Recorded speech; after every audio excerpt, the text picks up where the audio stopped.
I started playing tennis because my mom had cycled me and my sister through numerous different sports. I'm talking baseball. I played football. She had did gymnastics. We both played soccer. Tried everything. There was nothing that really stuck. I was in a band at school, but there was no real sport that I played. And so my mom just threw us in this tennis summer camp. It was almost free all day. Why not? I didn't take a real liking to it, but I took liking to a girl who played, and she was better than me. Like she had been playing like 3, 4, 5 years longer than me, and I can't really pop off or like approach a girl who she whooping you on the court. So I got good, started to learn the game for real, learning the culture of the game, which was a real wasn't a shock to me because I've been around white people due to my parents, been exposed to it, but the culture of tennis was a real shock because, like I said, I played football, baseball, soccer, but none of those have the real vibe of a tennis match when you're traveling 100, 200, 300 miles, Florida, Mississippi, Texas, and you're competing against kids you will probably never run into again in your life unless you continue playing at that level. It was once the girl, because the girl never stays. The girl was out of my life, and I took that challenge on, and I would never regret it. I would do it all over again. I'd probably do it more intensely. I had taken tennis very seriously right after my mom decided to stop homeschooling me and my sister. Due to Hurricane Katrina, my sister and I were we were homeschooled by a mother who was a teacher beforehand, and she homeschooled us from first to sixth grade, and probably around that fifth grade, sixth grade area, or fourth, fifth, sixth. That's when I started taking interest in tennis, and by sixth grade, I was like, I'm all in. If I had my choice, I'd probably I probably would have stayed homeschooled and traveled and took tennis on, but my sister wanted to go to school, so my mom was like, I'm not gonna homeschool one and the other's going to school. So I went to school, and I always joke that my parents threw me in the deep end, but they sent me to an all black, all male high school that went from sixth grade to 12th grade. And I'm this green, very innocent, um, at that time sheltered, light skinned, 4'10", 4'11", coming into this. Like I had class with Leonard Fournette, and I'm coming into this place like, oh, I'm in the band and I play tennis. Like when I got there, I had to start a tennis team, recruit people, going up to a bunch of brothers in the in the seventh ward, asking, "Hey, y'all want to join the tennis team?" That's its own feat for sure. But I don't know. It was an interesting experience because on one hand, you're an African American player and you're going to these colleges, campuses, these huge fields, stadiums with multiple courts. The courts are well taken care of, whole staff, everything. You might see one, two families that look like you, if you're lucky. Facing the adversity of, I'm not supposed to be there. You could feel it from the parents on the sideline. You can feel the confusion in the kid's face when he realizes he's playing you.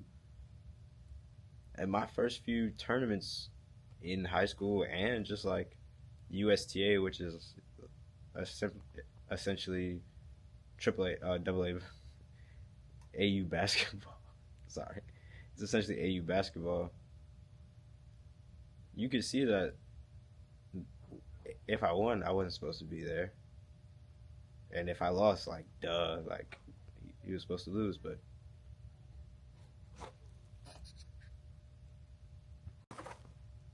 But facing that adversity on that end, and then when you win or accomplish something while facing the adversity on the court, I'm back at high school surrounded by people who look like me, and you hear on the intercom, congratulations, not to the St. Aug tennis team, but congratulations, Alan Miller, on placing or qualifying or doing this in this tournament.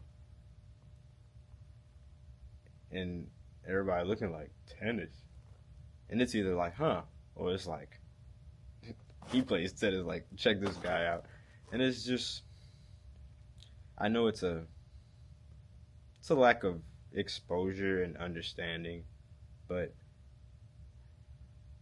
it got to a point where, like, because I would have to bring my tennis bag to school, and, like, I used to hate that.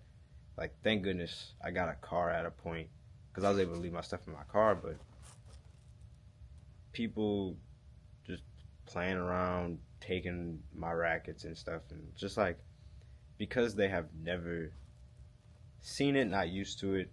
They were more like kids in a candy store, or like kids who had never seen something before, other than bullying, but like that microscope on you, and in some cases that bullying is just. There were times where I wanted to give it up, but overall, the adversity, pressure makes diamonds, for sure, for sure. Now, after high school, my career kind of fell off. I tried out to, well, I went to a PWI after going to an African American high school, and I don't want to say I was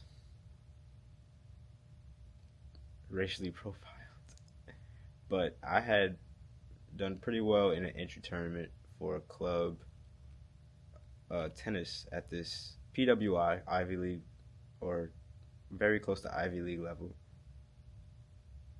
and I made it to the finals. And there were 3 spots open.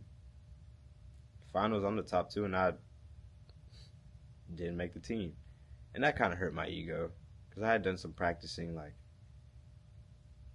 preparation, and I really I felt like I made the team. So that hurt me more than I probably ever expressed to anybody. So I kind of took a break on tennis, but